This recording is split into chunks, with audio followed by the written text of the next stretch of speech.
Live from the world's capital markets, here are the latest financial headlines brought to you by News Factory.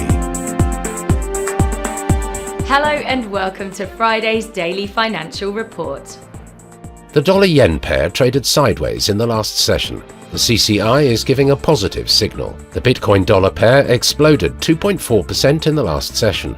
The MACD is giving a positive signal. The gold-dollar pair skyrocketed 1.6% in the last session.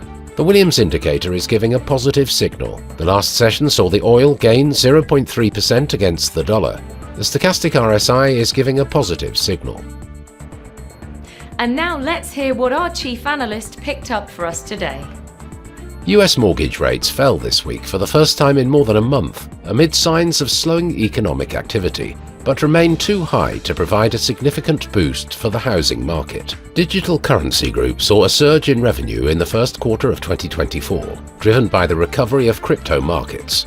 The crypto conglomerate's revenue jumped 51% year-over-year to $229 million. The pound and gilt yields fell, while Britain's blue chip stock index hit a record after the Bank of England took another step towards lowering interest rates, while Britain's blue chip FTSE 100 stock index hit a new intraday record.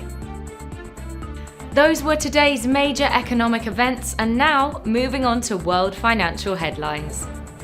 The UK's industrial production will be released at 6 GMT, the Austrian industrial production at 7 GMT, the US Michigan Consumer Sentiment Index at 14 GMT. Japan's EcoWatchers survey, Current, will be released at 5 GMT. Italy's industrial sales at 10 GMT, the UK's gross domestic product at 6 GMT. We hope that you've enjoyed Friday's Market Outlook. On behalf of all of us here, we wish you a productive trading day.